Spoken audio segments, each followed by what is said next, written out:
The hockey rink smelled like cold metal and old rubber. The way it always did on Saturday mornings in December, when the Kelowna Minor Hockey Association filled the arena with the shrieking laughter of children, who had not yet learned to be self-conscious about falling down. Parents crowded the bleachers with thermoses of coffee and thick parkas, leaning into each other with the easy camaraderie of people who had been doing this same ritual every weekend for years. Banners hung from the rafters. A snack table near the east entrance offered homemade butter tarts and apple cider. Someone had strung up Christmas lights around the penalty box, which was the kind of detail that made the whole thing feel genuinely warm instead of merely organized.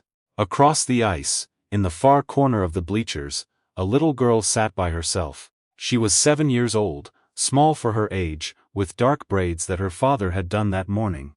Imperfectly, one slightly higher than the other, the way fathers do when they are trying very hard and have not quite got there yet. She wore a red wool coat with wooden toggle buttons and had a plush penguin tucked under one arm. Her name was Iris, not the Iris on that list, not any Iris anyone at that arena had known before. Just Iris, who had been sitting in that corner for 40 minutes, watching the other children skate and tumble, and call out to each other across the ice, and who had not been invited to join any of it.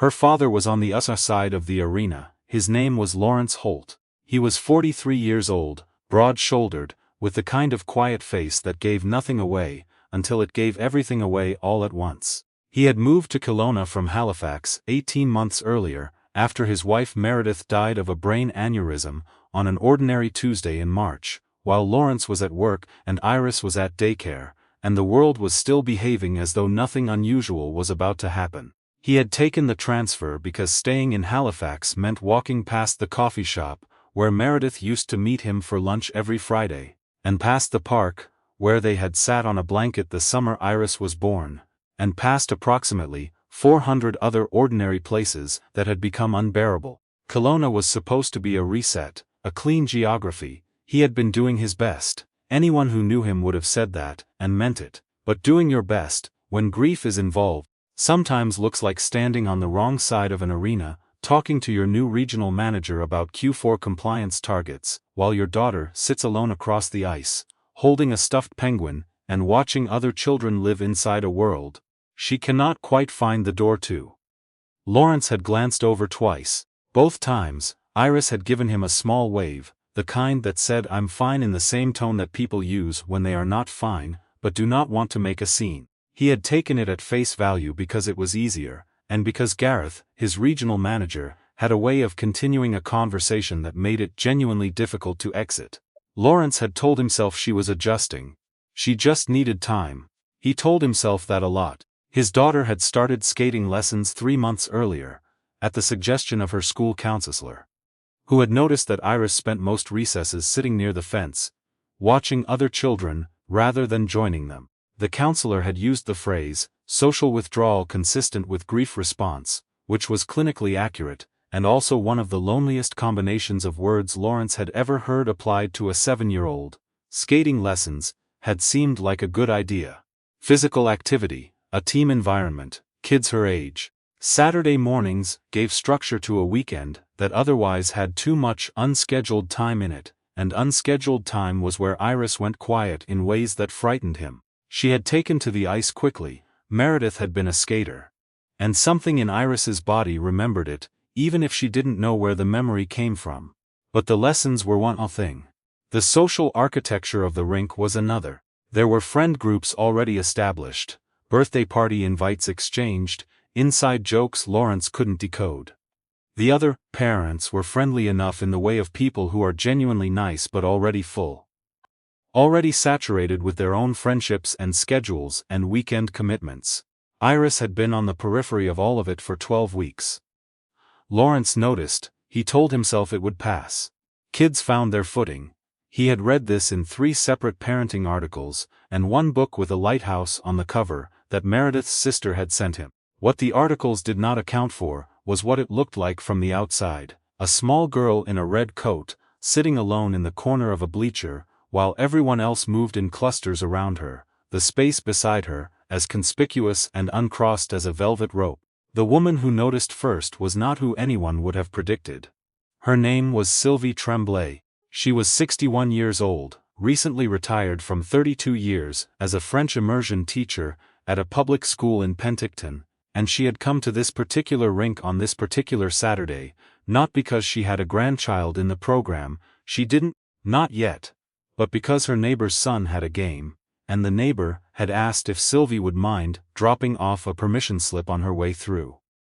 Sylvie had said of course stayed for the coffee, and found a seat near the top of the bleachers where she could watch, without being in anyone's way. She had been a teacher long enough that she could read a room full of children the way other people read weather.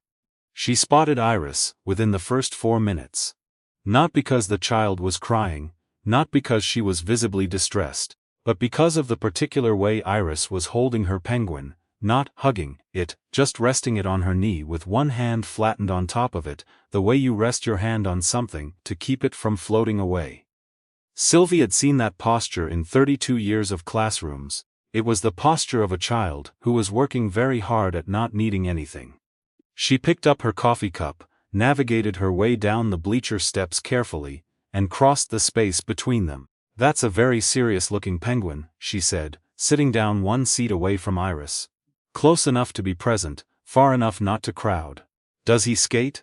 Iris looked up. The surprise on her face was not the surprise of being startled, it was the surprise of someone who had stopped expecting to be spoken to. "He doesn't like the cold," Iris said after a moment. "He says it's ironic." Sylvie laughed. It was a real laugh, not the slightly forced laugh adults sometimes produced for children. "A penguin who dislikes the cold, that is genuinely ironic. What's his name?" "Gerald." "Gerald." Sylvie nodded, as though this were a perfectly reasonable and satisfying name, which it was. "My name is Sylvie. Do you mind if Gerald and I keep each other company for a bit? I don't know very many people here and he looks like he might be good at that." Iris considered this with the gravity of a child who takes social arrangements seriously. Then she shifted Gerald slightly to make room in the conversation. "Okay," she said. That was how it started, with a penguin named Gerald, and a retired teacher, who had nowhere particular to be. What happened in the next 40 minutes was not dramatic. There were no grand gestures. Sylvie did not reorganize the bleachers or redirect the entire morning, or do anything that would have been visible from a distance.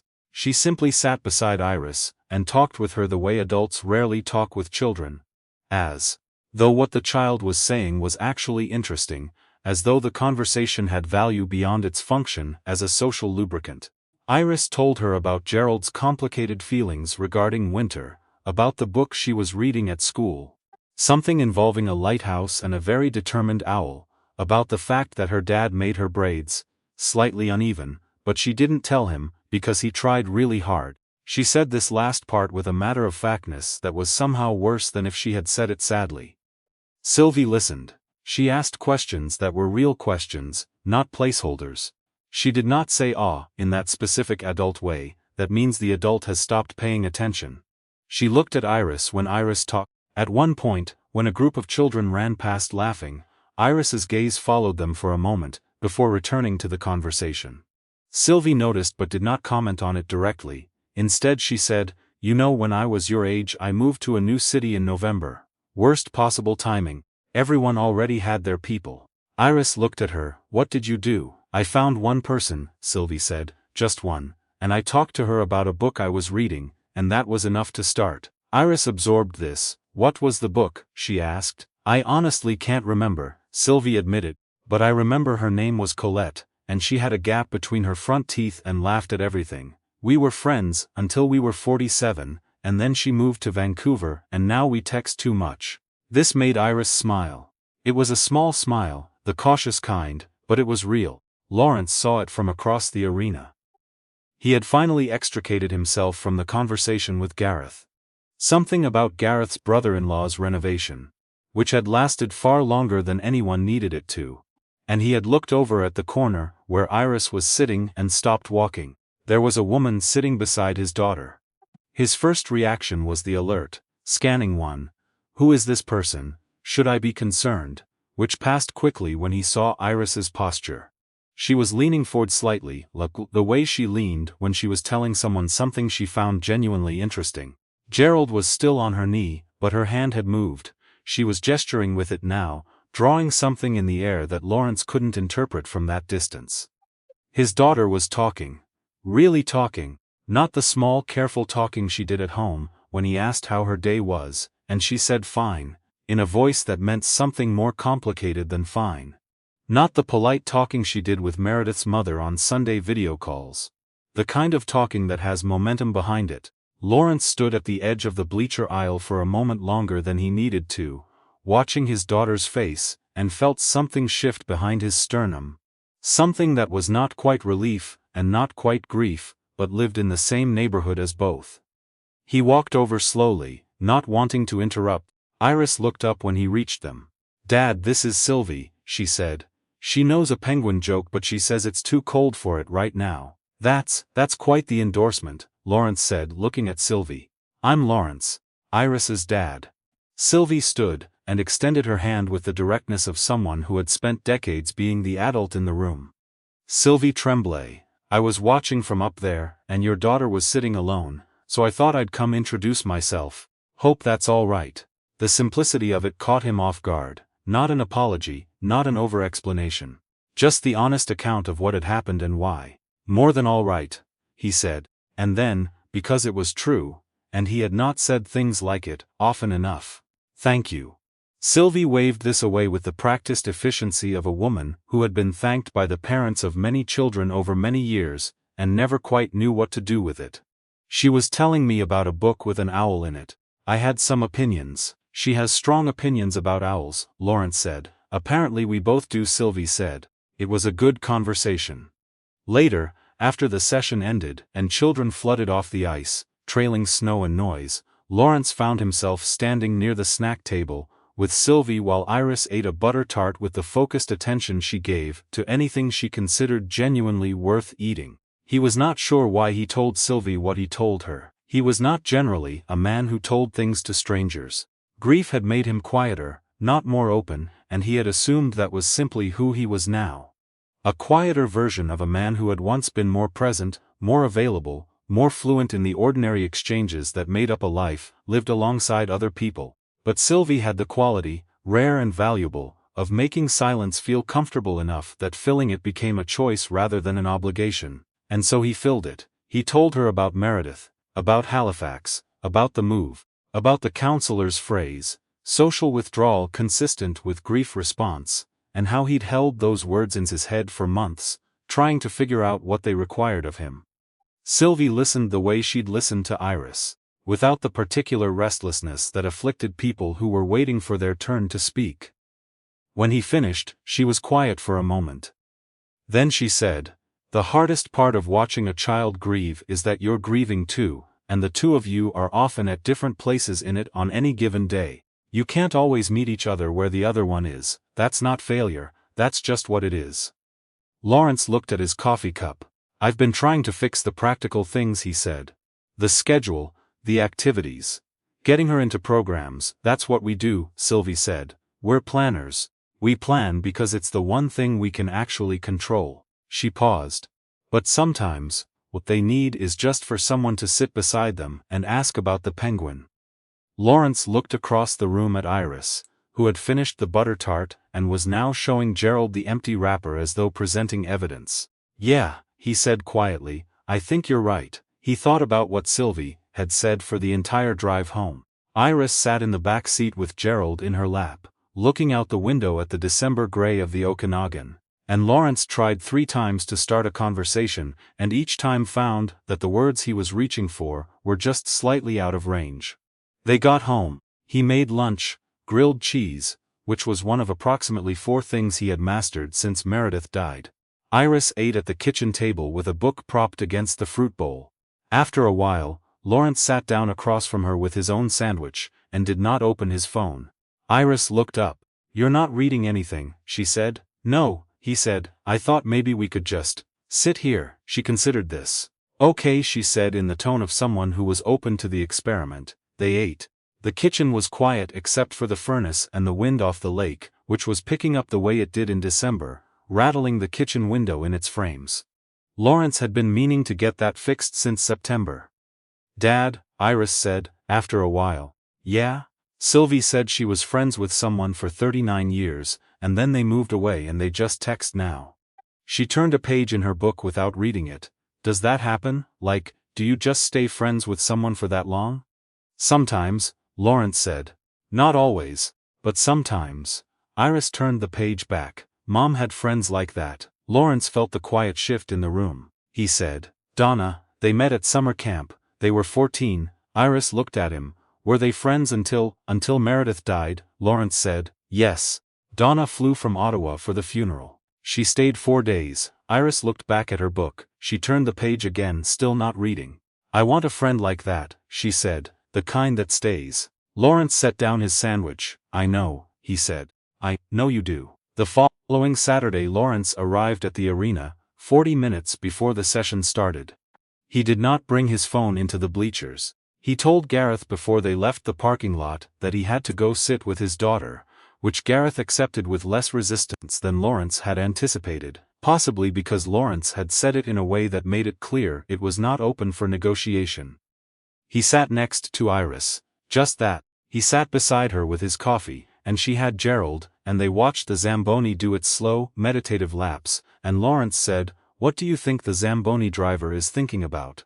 Iris considered. Probably whether his sandwich was worth it, she said. His sandwich, for lunch. Like, did he eat something disappointing? Is he still thinking about it? Lawrence looked at his daughter. That is very specific. You asked? Iris said. I did, he agreed. They watched the Zamboni complete another pass. A fine mist of ice crystals floated behind it, catching the arena lights. I think he's thinking it was fine, Lawrence said. Not great. Ham and something, but fine. Iris nodded seriously. Ham and Swiss, she said. With too much mustard. Too much mustard, Lawrence confirmed. Classic's mistake. Iris smiled. The crooked one, the same's a Meredith's. Lawrence had not made her smile like that in longer than he wanted to admit. They sat there together, talking about the Zamboni driver's sandwich, until the ice was finished, and the children flooded out and the session began. Sylvie was there again. She came not because she had any errand to run. Her neighbor's son's game had been the previous week, and there was no permission slip to deliver this time.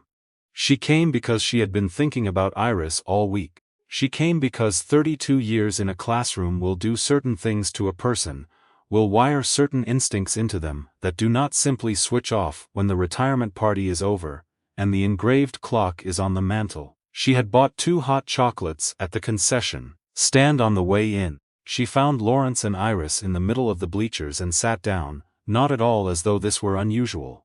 Hot chocolate, she said, handing one to Iris and one to Lawrence. It's too cold in here for the joke I was saving. You still haven't told me the penguin joke, Iris said. I know. I'm building anticipation. It's a pedagogical technique. Lawrence accepted the hot chocolate with the slightly dazed expression of a man who was not accustomed to being looked after by anyone, and did not quite know what to do with it. You didn't have to, he started. I know, Sylvie said simply. I wanted to. Over the following weeks, a quiet and unremarkable thing happened. Lawrence started sitting with Iris every Saturday, for the full session, without his phone. He was not there to network, not there to catch up on emails, not there to have conversations that had nothing to do with where he was. He was just there.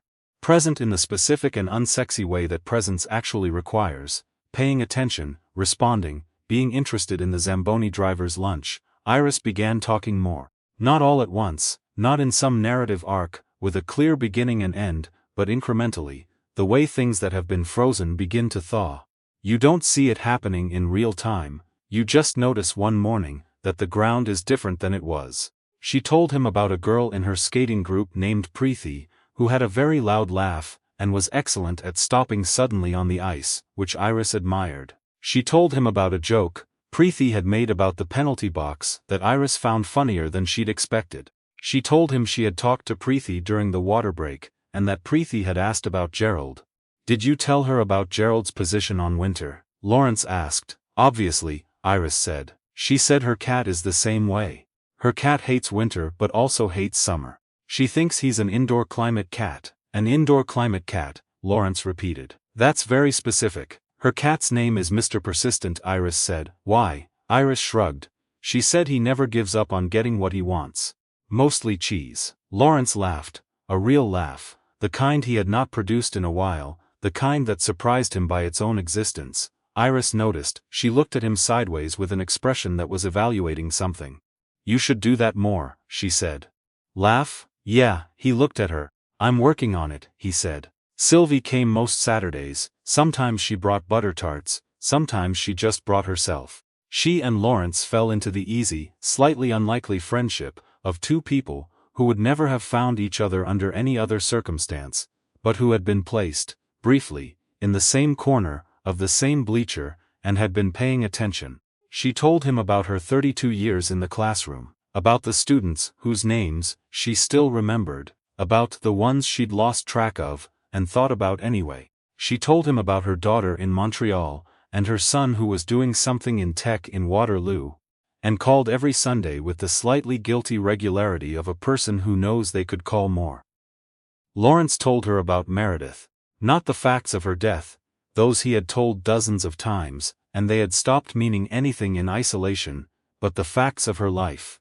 The way she ate cereal dry because she didn't like milk. The collection of novelty socks she had kept in a drawer and periodically rotated through. The way she had always known which direction was north, without thinking about it, just instinctively, which Lawrence had never been able to explain, and had never seen in anyone else.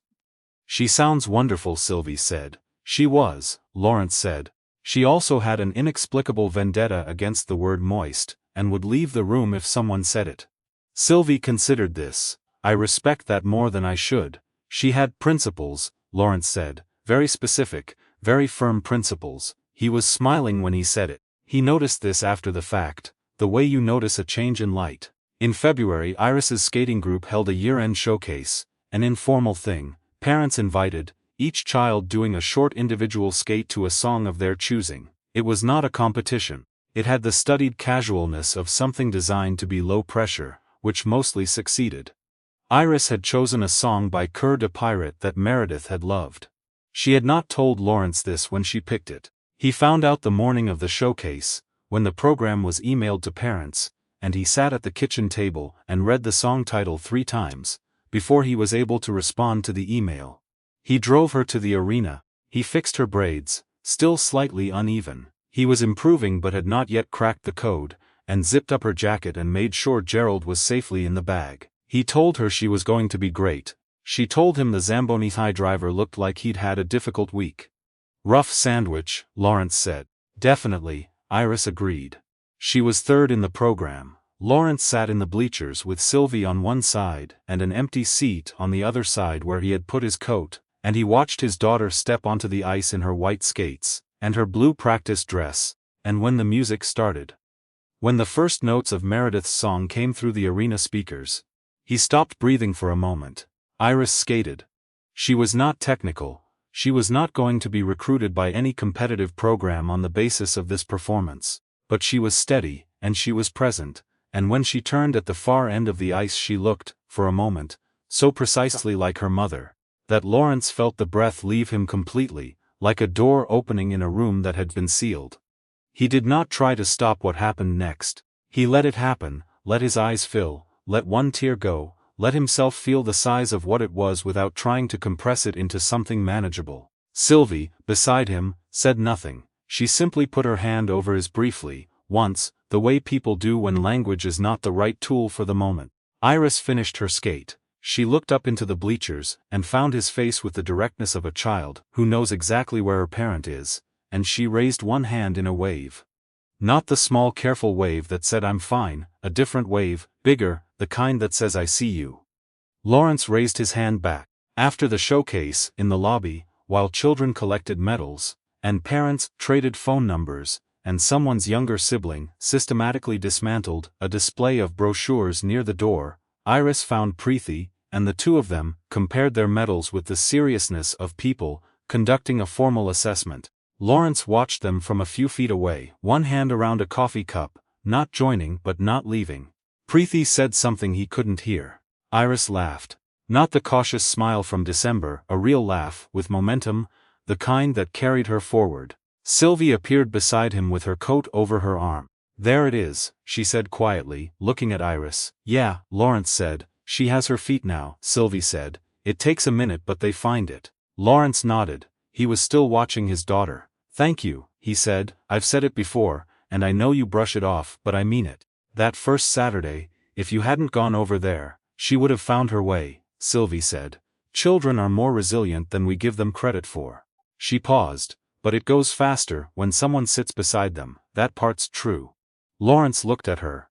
I think it's true for adults too, he said. Sylvie smiled. It was the smile of a woman who had spent 32 years watching people figure out things she had known for a long time and had learned not to rush. Yes, she said. It is.